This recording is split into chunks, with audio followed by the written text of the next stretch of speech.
I pledge allegiance to the flag of the United States of America and to the republic for which it stands, one nation, under God, indivisible, with liberty and justice for all. We'll do our roll call. Nick? Here. Andres? Yes. Joe? Here. Tom? Yes. Zach? Yes. We're on. Sweet. Then we'll move to adopt the agenda. The amended agenda looked good to me. I'll make a motion that we accept the amended agenda. Second. Nick? I see no problems with that. Tom? Yes. Andres? Zach? Yes. Joe? Yes. It's like, is it yes or here? Present. That'll move us on to item number 4, public comments. There were no registered comments. Cool. Then we'll review our meeting minutes from December 11th. I didn't see any issues with it. I didn't see anything there. See if I sent something.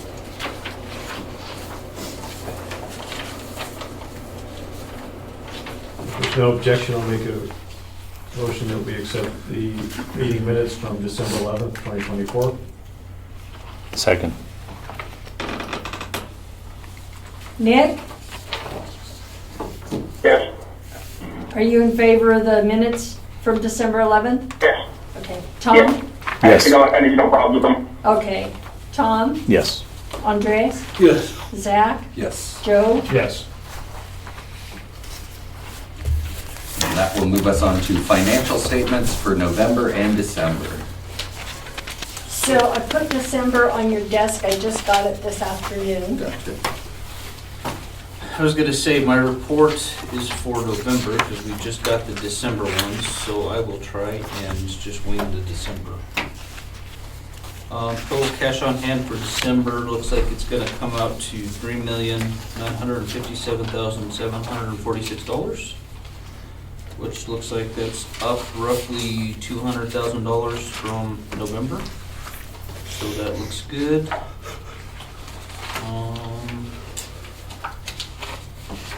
See if I can find our expenses for December.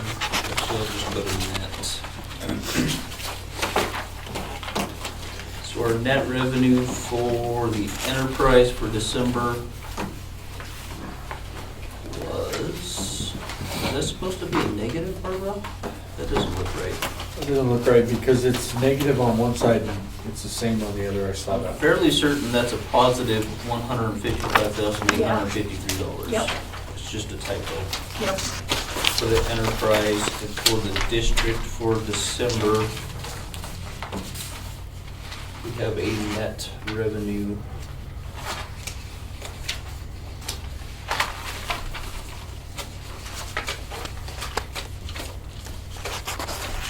that looks negative too.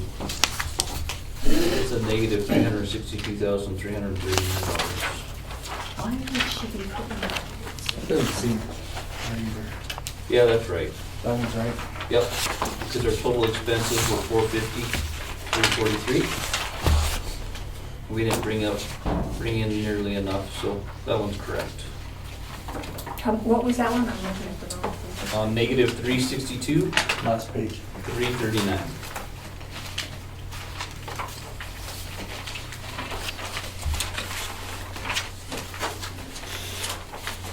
So a little down in December, but that's all right because our total cash on hand went up.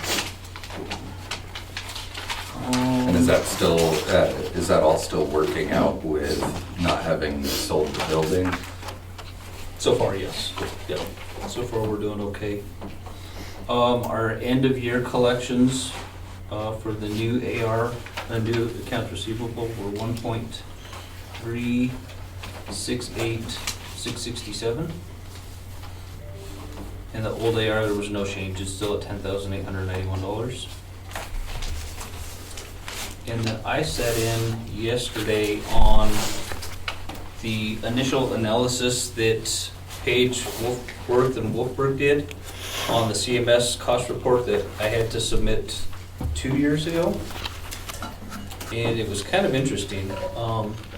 So the ambulance industry reached out to the federal government and said, you guys are underpaying us, we need to figure out a way to figure this out.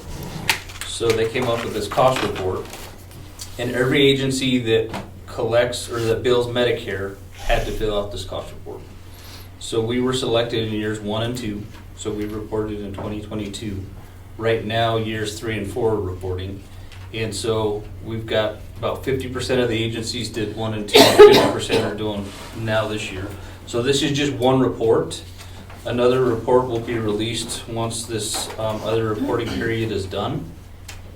So on this one report, 3,712 EMS agencies responded. Like I said, it was roughly half that bill Medicare. Just some high-level findings. So labor is the biggest cost driver at 69%, which is about where we're at. So we're right on track with that. About 3/4 of all ambulance responses resulted in transport, which is about where we're at. We transport about 70% of our patients or so. 9.5% of all ambulance responses involved treatment without transport. 72% of all ambulance responses were for emergencies.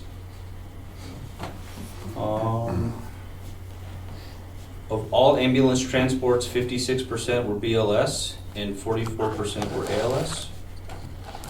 And they found that 10% of the ambulance services that were that filled out the cost report handled 67% of the transports for the U.S. Wow. Say that again? What's that? 10% of the ambulance services handled 67% of the transports in the U.S. Would that be because most of them are urban? I think so. Yeah, big companies like an AMR or a Falk. That it's one company, but they have multiple locations. Okay. So that's another sign of how far private services are reaching. Oh yeah. Some big picture stuff, revenue expense drivers. So Medicare was 47% of revenue. Commercial insurance was 27%. Medicaid was 14.5%, and self-pay is 7%. Our Medicare and Medicaid are right around 35-40, so those are fairly close. And our commercial insurance is right up there too, 27. This commercial insurance is 27%. Last time I checked, we were around 20. So that's actually pretty good.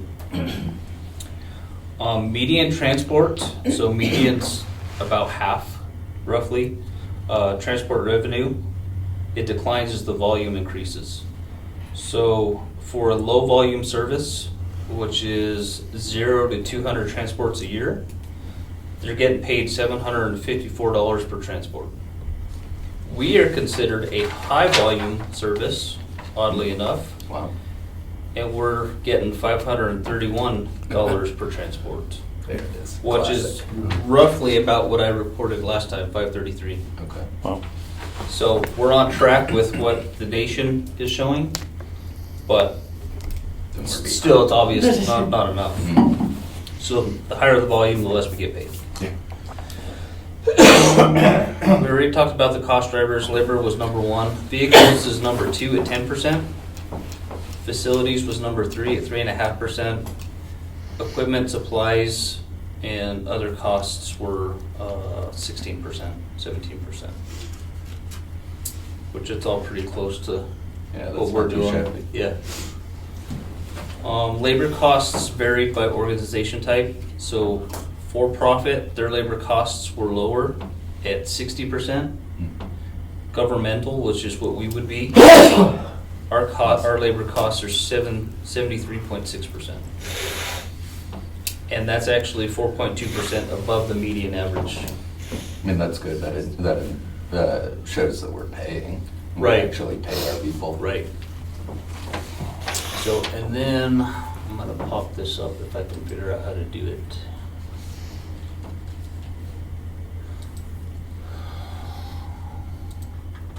I want to show something.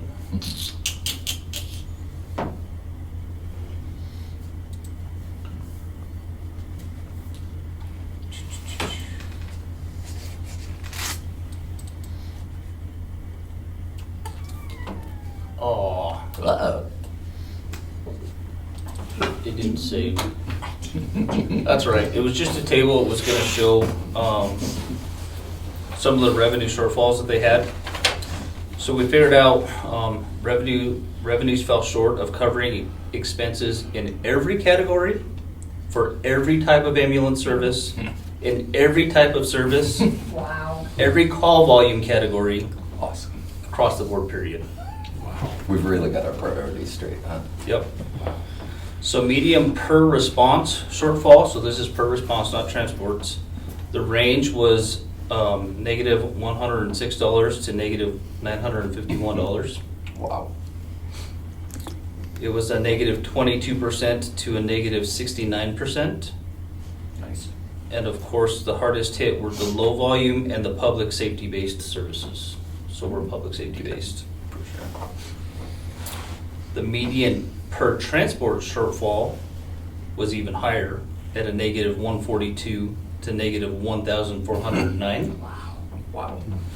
A negative 23% to a negative 69%. And again, the hardest hit, low volume, public safety based services. Average revenue shortfall for all ambulance suppliers is 57% for every transport performed. So we're losing about half for every transport that we do. Actually above half. I can say that is, I remember that's about what Grady's metric was Yep. too. So it's kind of across the board. Nothing's changed for, And oddly enough, ambulance services were paid only 80% of their ambulance transports. wow. Okay. So what we can do to diversify revenues, so we've obviously got to push this report out to our legislators, state and national. What we can address, we need to address sustainability at the local level. So what we can do is we can still bill or contract with commercial payers for non-transport services. So there's nothing that says we can't go to a commercial insurance and say, hey, will you pay us a flat amount for doing a D50, a diabetic, and leave them on seat? So we can try and contract for some of those. A lot of state Medicaid programs are starting to cover these services. They're starting to cover MIH, secure transport, which we're looking at. We can sell services directly to facilities and commercial payers, community paramedic, MIH, interfacilities. And we need to look at ways to innovate sustainability. So maybe a tiered response. So rather than having two paramedic trucks, we have an EMT truck and a paramedic truck. Or we do a paramedic truck and a chase car, or a BLS truck and a chase car. So stuff like that to keep costs down. I know we've talked about that in the past, but that's what I've seen historically as far as when, usually it's a bigger city that is needing to try and cut costs and Right. trying to meet up with needs of the community. But yeah, that's usually the BLS truck with a chase car, whether it's, I mean, there are even places, I think it's, I want to say it's Virginia or West Virginia that even does, they, depending like on the severity of the call, they even have a physician that runs with them, but it's because it's a big area. But they do chase car, whether it's paramedic or physician, and then they have an EMT drive the chase car back if they need it. So we can look at treatment without transport, which we're pushing at the state level in our legislative sessions, and CMS is pushing that at a national level, is treat in place. So that's good. Telehealth, so we can, with the MIH stuff, we'll be looking at telehealth, and then transport to alternate destinations, which there's not really an alternate destination here. So that's more of a big city kind of thing. So that was just some interesting takeaways from that report, and showed that we're on track with the rest of the nation, even though we're small but high volume. Yeah, we're struggling in an appropriate So, way. They're going broke in an appropriate way. So Yep. I just thought it was kind of cool to throw it on my financial report to show that our numbers are right on track with Yep, the that's rest good. of the nation is seeing, and it's kind of where we're at. Yeah, Just EMS. it's very bittersweet, but Yeah. it's good. Yeah, it's good to know that we're not the only ones. Yeah, for sure. Yeah, it's everyone. Yeah, I'm not sure if that makes me Literally. feel that much better, but it makes me feel better somehow. So that's what I have for my report. Cool. Any questions, concerns? We'll need a motion on that one. Is there any feeling on what they're gonna do about it? Is there any So the biggest legislation? The biggest push for legislation-wise is for the treatment in place. And that's CMS, so that's Medicare. But once Medicare gets on board, everybody else is going to fall in line. They had a lot of success with what they called the ET3. That was a pilot program that they did several years ago that the federal government ended. But that showed a lot of promise and saved a lot of money for treatment place. So much so that, where's Matt Zavadsky from? Texas. Austin, Travis. So Matt Zavadsky is from Austin, Texas. He's an attorney, EMS guy, been in the business forever. And he ran that program in Austin, Travis County. And they've continued to do it. And they've also hired a nurse. So they've got a nurse line.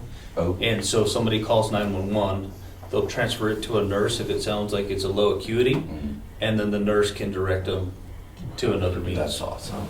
That's really cool. Well, and the huge savings there was the downstream cost all the way, and that's what they're seeing over at Delta County. That's why they're contracting with the Medicaid provider, and they're paying for a large portion of their MIH program because they're saving money. Yeah. It makes sense to me. So, So those are kind of the keys is at the state and national levels. We're gonna go up to EMS at the Capitol here in February, early February. And we're really gonna push the treat in place. We're gonna try and get Medicaid allowables back up to Medicare allowables.